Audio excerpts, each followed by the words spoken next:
Que tal, como están? Benvidos. O Goberno local vai baixar os impostos para o 2015, segundo explicou o alcalde, despois dunha xunta de goberno extraordinaria. Estas rebaixas fiscais son posibles grazas, dixo, á boa situación financiera na que se atopa o Concello.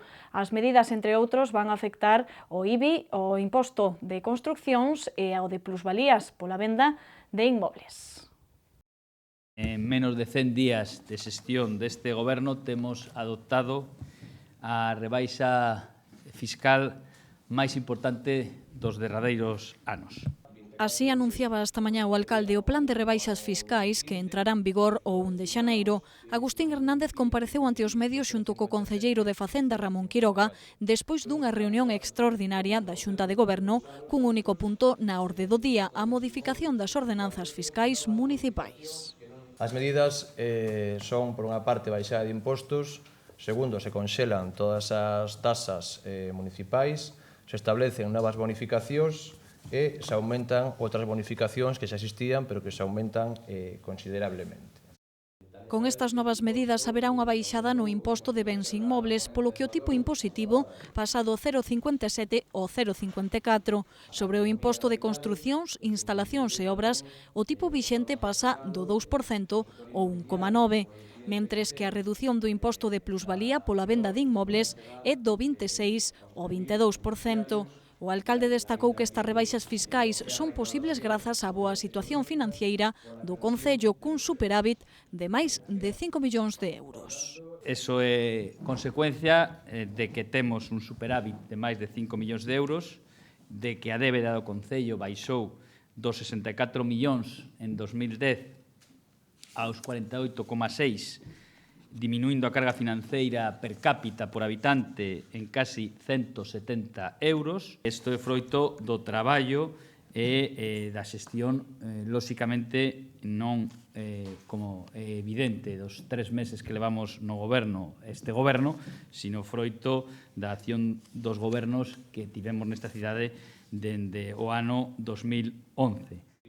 O plan para reducir as presións fiscais tamén recolle novas bonificacións destinadas a impulsar sectores estratéxicos das que se van beneficiar os inmobles declarados monumento histórico con actividade económica ou os que albergan organismos públicos de investigación e ensino universitario. Estas bonificacións tamén van destinadas ao fomento do sector da construcción e inmobiliario e ao fomento do emprego.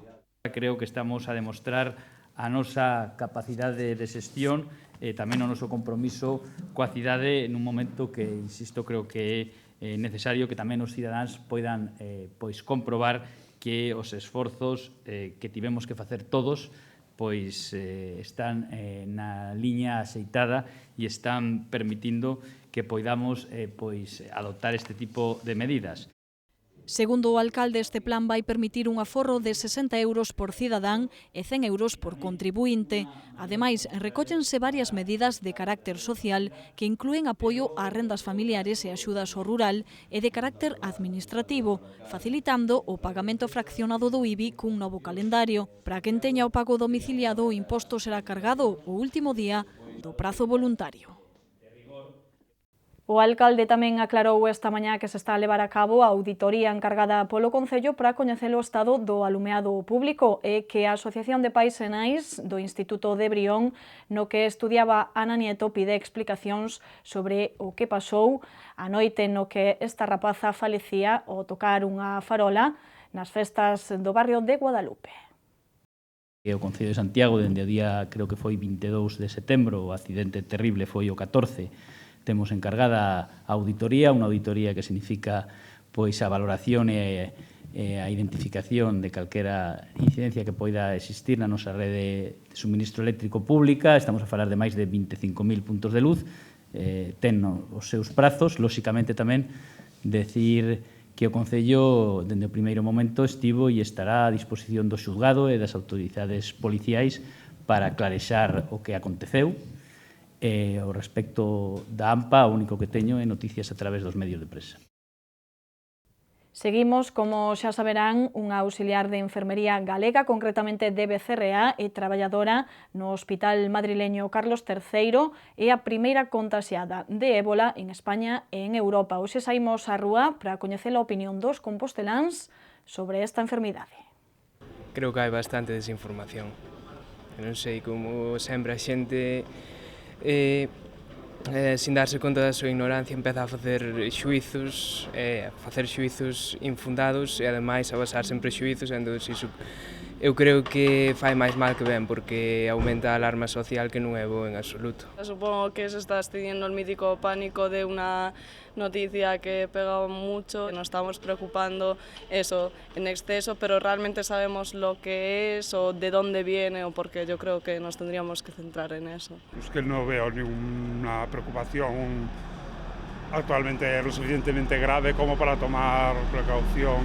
Total, ¿qué haces? No acercarte a nadie que esté sangrando. Está moi complicado, vexo unha cousa moi fastidiada. Da noite á mañá podemos estar nós con ese tema. Tampouco estou sempre pensando que porque que entonces non viviría. Morrería de angustia, non de tonto ébola. E a Universidade de Santiago e a Federación de Bancos de Alimentos acaban de asinar un convenio de colaboración. Mediante este acordo vanse desenvolver varios programas de voluntariado para axudar aos máis necesitados.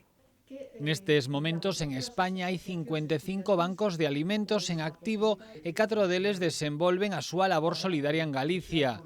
Todos eles funcionan grazas ao esforzo dun amplo número de voluntarios, pero é tanto o traballo que teñen que sempre necesitan máis axuda. Por iso, esta mañá, o presidente da Federación Galega e o reitor da Universidade asinaron un convenio de colaboración para desenvolver distintos programas nos que se involucre o estudantado da USC. O primeiro deles será a gran recollida dos bancos de alimentos, que se levará a cabo o 28 e 29 de novembro. Aí necesitamos, hay sobre, en la zona de aquí, de la zona sur de la provincia, sobre 700 personas. Obviamente es complicado. O sea, hay que reunir mucha gente. Pero no solo para estar en los supermercados, sino también después para la clasificación de los alimentos. O sea, la recogida de los alimentos, pues va todo mezclado, arroz, pasta, lo que fuere, ¿no? Entonces eso hay que clasificarlo por fechas, por produtos e todo isto. O presidente da Federación Galega de Bancos de Alimentos tamén quixo deixar claro que ata para ser solidario hai que saber o mellor xeito de facelo. Visceralmente, bueno, eu vou donar, dona pois 4 pales de sardiñas, non? A pois non sei, unha Cáritas pequeniña que ten pois 10 familias. Obviamente eso sería unha aberración, non? Entón eu penso que donde teñen que donar ou dar a sitios que realmente podan distribuílo, que teñan capacidade delo, non? Porque claro, non todos poden, non si podemos.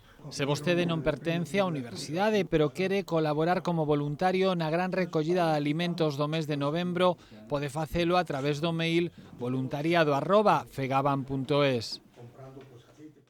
O centro comercial As Cancelas ten preparada toda unha festa para este venres. Trátase da segunda edición da Fashion Night, un evento no que as tendas permanecerán abertas ata as 12 da noite e no que haberá distintas actividades, premios e descontos.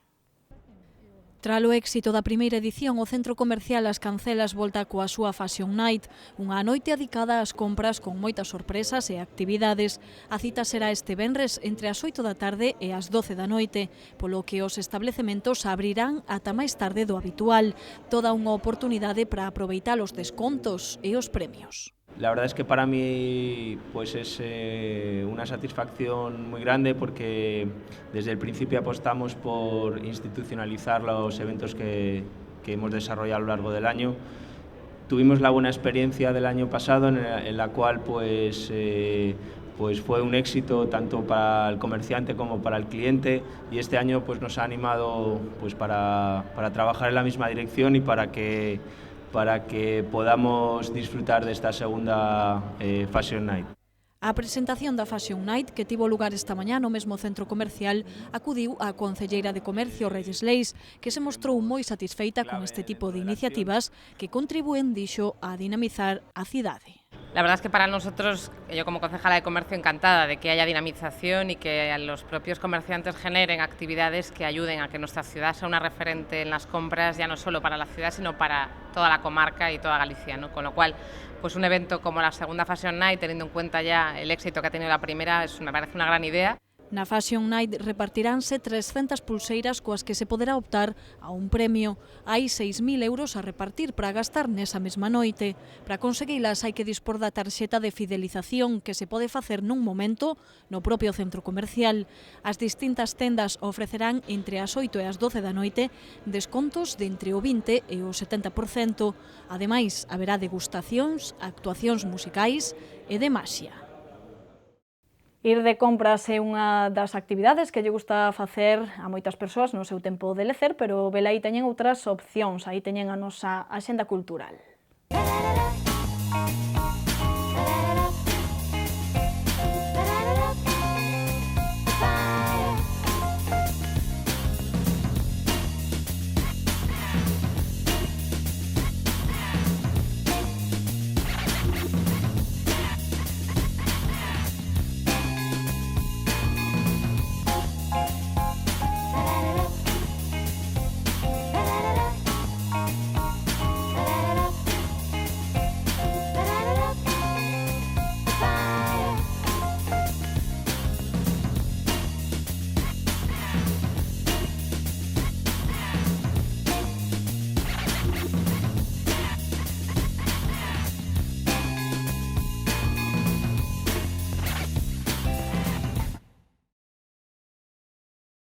Quedamos xa coas previsións do tempo para os vindeiros días, unha información que, como sempre, nos facilita Meteo Galicia.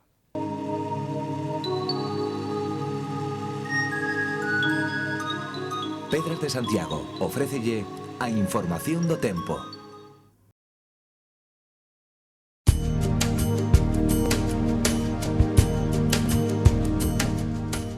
Mañá Galicia estará baixo influencia dunha fronte moi activa con pouco movimento que marcará unha xornada de ceos moi anubrados e chuvias. As temperaturas ascenderán de xeito notable nas mínimas e moderado nas máximas. Os ventos soprarán do sudoeste moderados en xeral. Durante o xoves a borrasca que se sitúa no Atlántico continuará influindo sobre Galicia con chuvias e ventos de compoñente sur. As temperaturas mínimas non terán cambios significativos, mentres que as máximas descenderán de xeito entre lixeiro e moderado. Os ventos soprarán de compoñente sur, fortes no litoral. O venres Galicia continuará no radio de acción da intensa borrasca situada ao oeste de Irlanda, polo que o tempo virá marcado novamente polos ventos de compoñente sur e as precipitacións. As temperaturas mínimas descenderán lixeiramente, mentres que as máximas ascenderán de xeito moderado. Os ventos soprarán de compoñente sur moderados en xeral.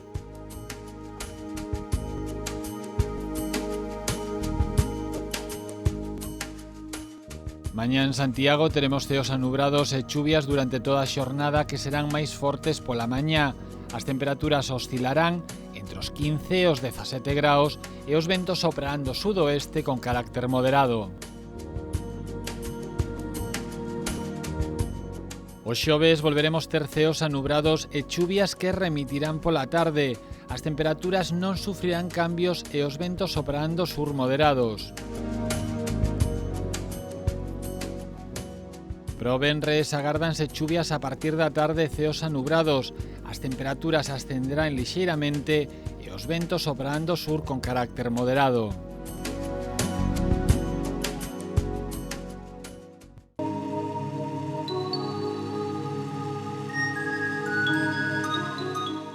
Pedras de Santiago ofreceulle a información do tempo. Ata aquí chegamos con o noso espazo de novas por hoxe. A continuación voltamos co preguntoiro, onde hoxe imos conversar con David Ernesto Sánchez, director da empresa Obiut, sobre un mapa web para a carreira pedestre. Voltamos de contado. Graciñas por atendernos.